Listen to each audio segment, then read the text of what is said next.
Hello there, welcome back. This is Whitney Wealth here with your series on estate planning strategies and documents. This session is I'm going to be discussing beneficiary designations and titling.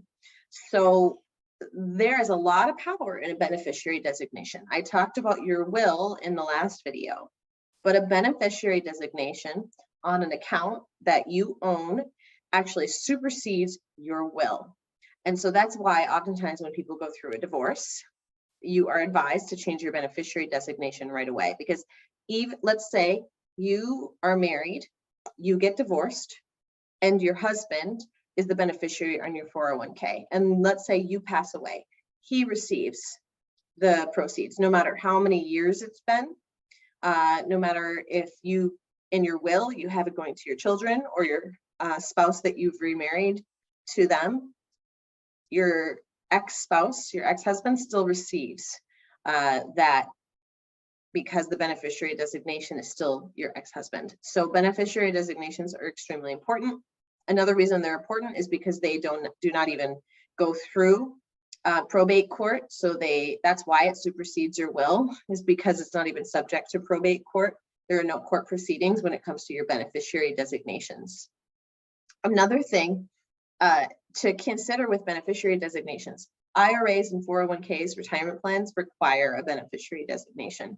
Your brokerage account, your individual account that you bought stocks with, your joint account with your spouse, you may own it jointly, but you're not required to put a beneficiary designation on there. However, I almost always recommend that my clients do that. You get a transfer on death or payable on death certificate or title on there, and that way it again bypasses probate court and goes directly to the person or people that you want to receive that without the hassle of going through probate court.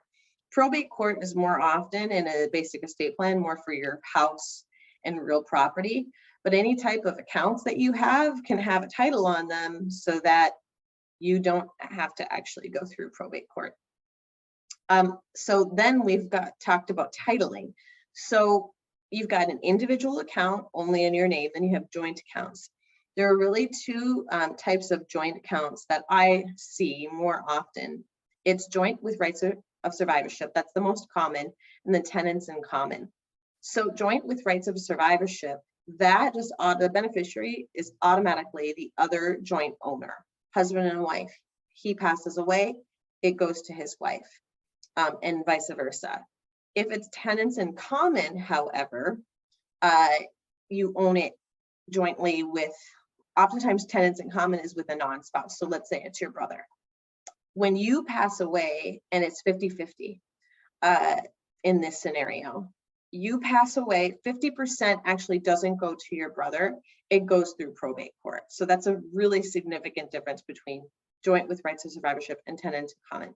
Not necessarily bad, because with the tenants in common, perhaps you want it to go to your children and not your brother.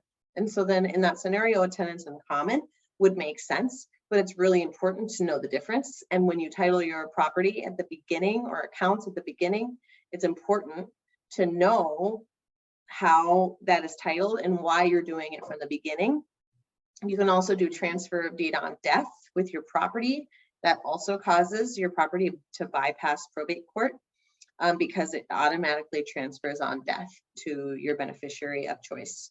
Lots of really interesting strategies when it comes to titling your property. We personally help with beneficiary designations and transfer on death designations for accounts because that's a strategy that's very easy to implement, just some paperwork.